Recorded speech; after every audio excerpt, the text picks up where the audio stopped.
It's 11 p.m. Do you know where your craft beer is?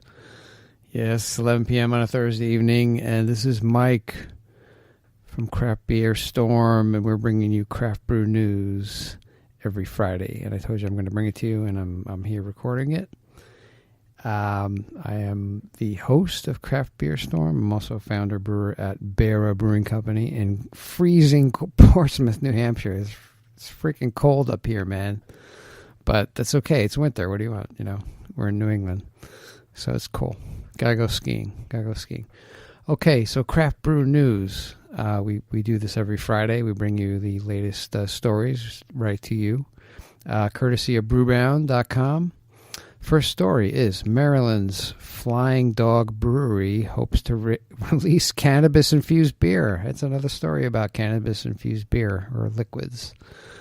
Pending approval from the Maryland Medical Cannabis Commission, Flying Dog Brewery and Greenleaf Medical Cannabis plan to release Hop Chronic IPA, the state of Maryland's first THC-infused non-alcoholic beer. So they're calling these beverages beers, although they say it's non-alcoholic. Very interesting. The two Frederick, Maryland-based companies announced today that they intend to make Hop Chronic available to the state's medical cannabis patients as an alternative to smoking or vaping as early as this summer. So it's a different angle. They want to get into it. It's not legal, but medical marijuana is, so they're going to provide this to medical cannabis patients. So it's interesting. Test case. Flying Dog CEO Jim Caruso stated, for people who don't want to smoke, don't want to vape, there's no path of experiencing the therapeutic benefits. So it feels good to be part of creating a delicious IPA where people who want to experience cannabis that way can do that. So I guess these guys are positioning themselves for when it becomes legal to just blast it out there. In Maryland and beyond, Flying Dog is all over the place. However, Flying Dog and Greenleaf face a potential regulatory roadblock as the Maryland Medical Cannabis Commission has yet to allow companies to produce or sell edible cannabis products. Nevertheless, Caruso stated that he's optimistic that the product will be approved since similar offerings have already been received the go-ahead in other states like Colorado, where Cena Inc. founder and Blue Moon creator Keith Villa launched a similar product in December. We did a story about them and Keith, who he just created his own company, and he's jumping into the cannabis scene, cannabis THC-infused beverages.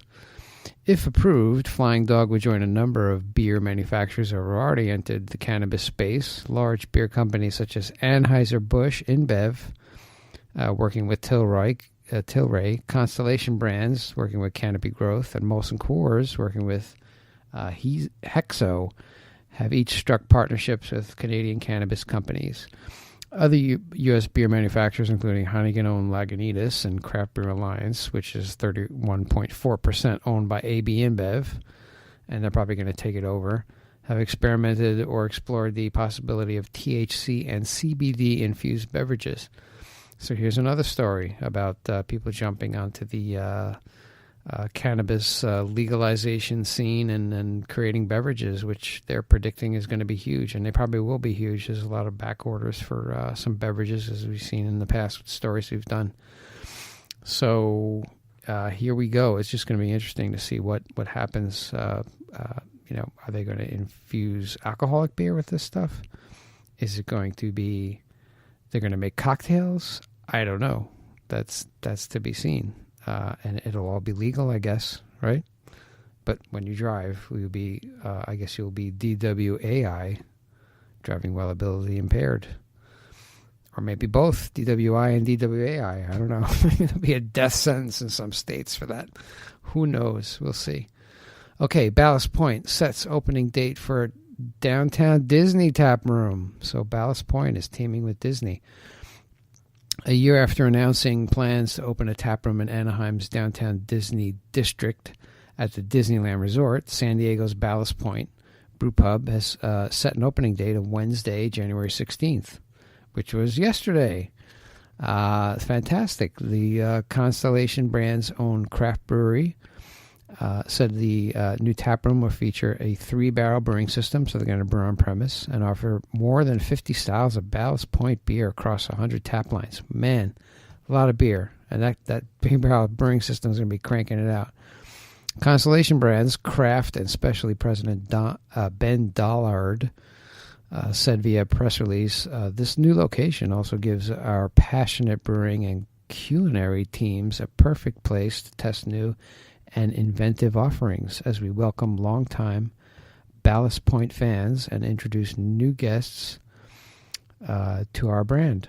The Disney Taproom is Ballast Point's 9th in the U.S., so this is not the first time they've done it in other locations. But Ballast Point makes great beer. Teaming up with Disney, why not? Parents are there. They want good beer. Kids are visiting the princesses. Hey, I need a beer. There you go. Ballast Point. Next story. Braxton Brewing announces a $5 million expansion. Go Braxton. Kentucky's Braxton Brewing Company has embarked on a $5 million expansion that will include the purchase of the building where the brewery is currently situated, as well as the construction of a rooftop bar and installation of a new canning line. Braxton co-founder and CEO Jake Rouse said the construction of the new 5,000 square foot rooftop bar will cost about $1.5 million. And the craft beer maker, which launched in 2015, will also spend approximately $2 million to acquire Covington, Kentucky property where the brewery is located, and another $1.5 million to expand production facilities. So Braxton, there you go. According to Rouse, Braxton made about 17,000 barrels of beer in 2018, up from 11,500 in 2017. The company expects to produce upwards of 25,000 barrels in 2019, but will have the capacity to make 30,000 barrels. So they're cranking it out in Kentucky. Look at that. In late December, Braxton announced the launch of Vive Hard Seltzer. The product will be sold in 12-ounce some cans and will led the company to invest in a new canning line capable of filling these packages. In addition to the Vive Hard Seltzer line, Braxton recently launched a new year-round New England-style IPA. So they're making New England-style IPAs in Kentucky. They probably win down there. We couldn't win a medal up here in New England for New England-style IPA. There you go. Called Tropic Flare. 4 packs of 12-ounce cans sell for a suggested retail price of $9.99. So it's getting very interesting. 12-ounce cans. Usually 4 packs are 16-ounce cans, but they're offering 4 packs of 12-ounce cans. So Braxton, whatever you're doing, keep going, man. We need you on the podcast. If you're listening or if somebody knows them, get them on. I want to figure out what they're doing. They're doing something right. Expansion. Our last story, San Diego Brewers Guild and Lyft share the most requested brewery destinations. As we've talked about before, San Diego is like a big destination. Lots of tourist dollars being poured into the San Diego. San Diego Brewers Guild and Lyft shared their first and most traveled craft brewery destinations of 2018. And those destinations include Stone Brewing, World Bistro and Gardens at Liberty Station, Half Door Brewing Company, Fall Brewing Company, Mike Hess Brewing in North Park, Border X Brewing, Hillcrest Brewing Company, Ocean Beach Brewery, Mission Brewery, Viewpoint Brewing Company, and Coronado Brewing Company and Coronado Brew Pub. All these guys make excellent beer, and they're all in the San Diego area. Look at that.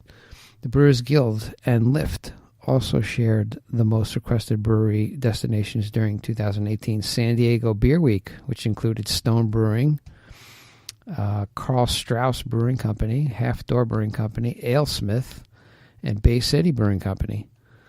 Lyft will continue to serve as the official rideshare partner of the San Diego Brewers Guild in 2019. But I think it's great that, people don't want to drink and drive. Use Lyft, use Uber, gets you around, and you can relax and be safe. But I mean, we've done stories on San Diego County before, and they're killing it, man. It's like, I think their revenue was like $1 billion, last year.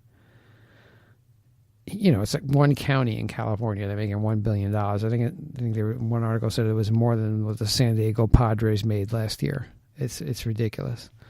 But everybody loves their beer. I mean, I'd go there. And, hey, destination. They make delicious beer. Why not? And all these stories are brought to you courtesy of Brewbound, as I mentioned, www.brewbound.com. Great information. So that's our craft beer news for today. If you like what we're doing, if you like our podcast, please go onto iTunes. Leave us a rating, leave us a review. Tell a friend or tell 10 friends or 10x here. We do on Mondays, we do an interview with a brewer or founder of a brewery and movers and shakers in the industry. We just did a podcast this past Monday on Goose Island, China, which is interesting. I mean, we're truly worldwide now, right? That's what we're aiming for. So we're in China, and Matt Jimenez gave us a great overview of the scene out there and what the Chinese. There's no THC-infused beer out there, dudes. No THC-infused. You get executed. We were talking about it. Anyway, but we do that on Mondays, and then on Wednesday we do a beer style. So I go down the GABF, the Great American Beer Festival list of beers that they have in their competition, and we just go through the style. We talk about the color, the hoppiness, the malt, what glass to serve it in, examples of the style, because there's like 102 styles on there, and then there's subcategories. So there's just not lagers and IPAs, guys. There's just loads of different types of beer, and you can tune in on Tuesdays and check it out. And just, we're on iTunes and we have the category, so go out there and grab it, take a listen. Those are very popular too. A lot of people download those. It's cool. And on Friday, as I said, we do this craft brew news for you. So go on iTunes, please give us a rating, review, tell a friend, and we appreciate you being here. 2019 starting off well. It's cold, like I said. I don't know if it's cold by you, but I appreciate you listening, and I appreciate your support. And onward. We will talk to you next week. Take care.